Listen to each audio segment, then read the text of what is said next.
you already know something is wrong. Not with the world. With the distance between the life you are living and the life you can feel pressing against the inside of your chest.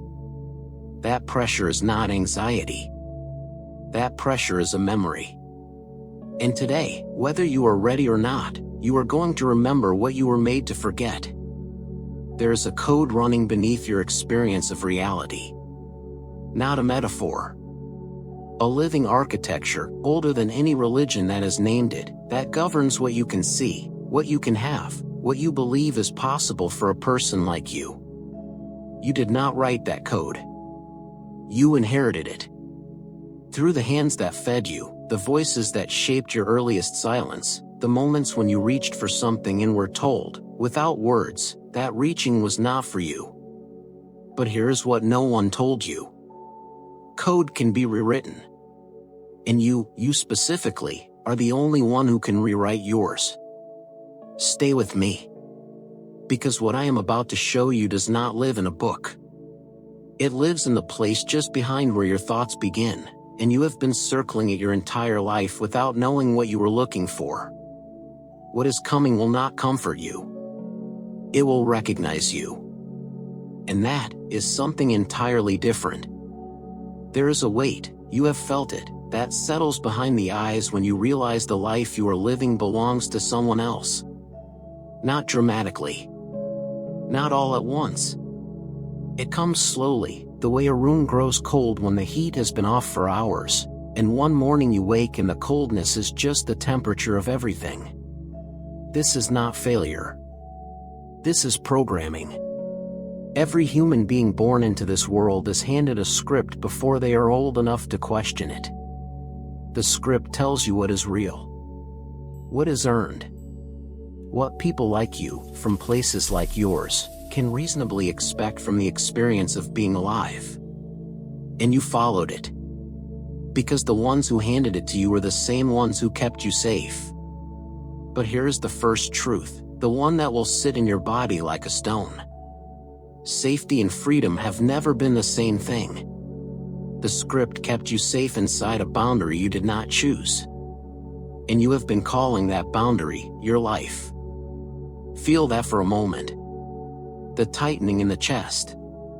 The slight heat at the back of the neck. That is not resistance. That is recognition. The code was written in the language of other people's fear.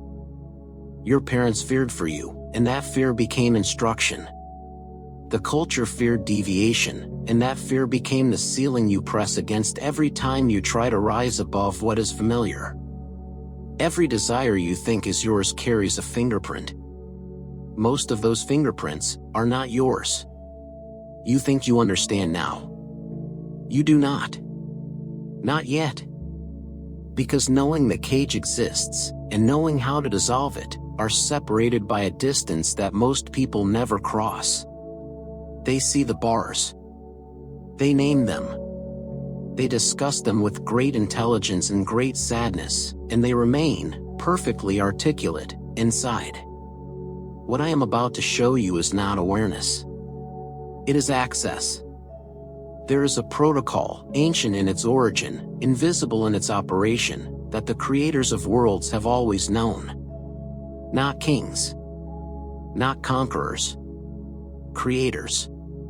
The ones who looked at empty space and felt, not absence, but potential pressing against their skin like heat before a storm. The ones who understood that reality is not something that happens to a person. It is something a person emits. You emit reality the way a fire emits heat, not by deciding to, not by concentrating. By nature. By what you are carrying inside the frequency of your being. Every condition you are experiencing, the scarcity, the stagnation, the repetition of patterns you swore you had left behind, is not a punishment. It is a broadcast. You are broadcasting it.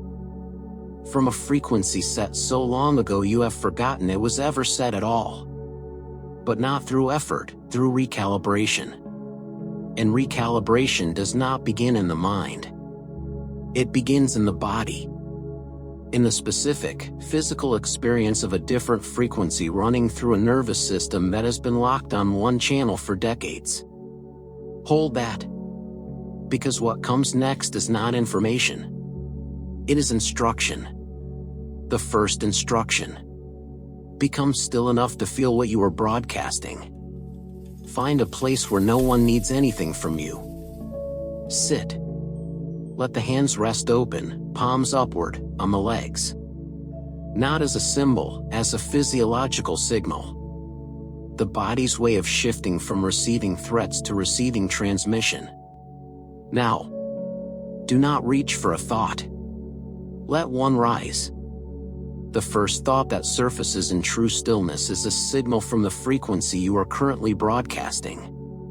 It will feel either like weight or like warmth, like constriction or like space.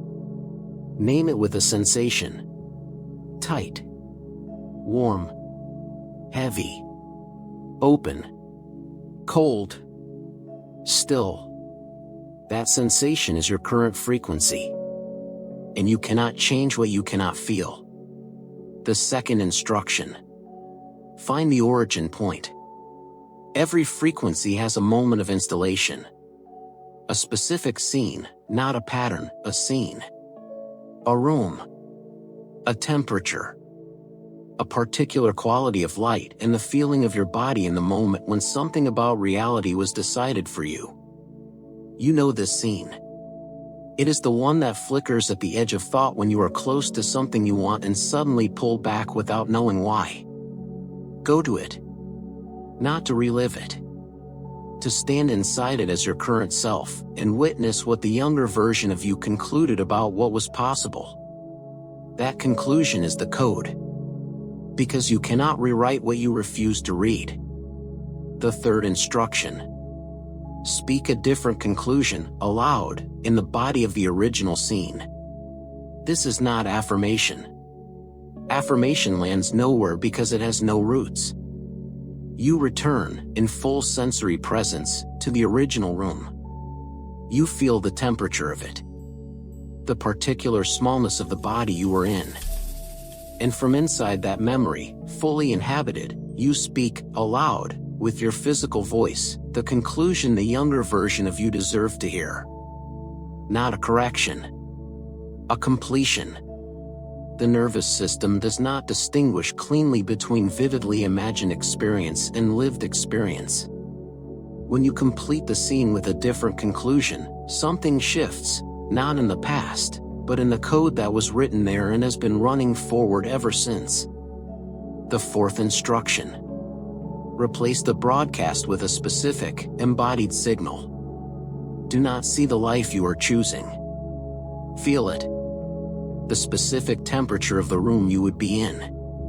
The pressure of the ground beneath a body carrying something lighter than what it carries now. The subtle warmth in the sternum that comes with being exactly where you are supposed to be.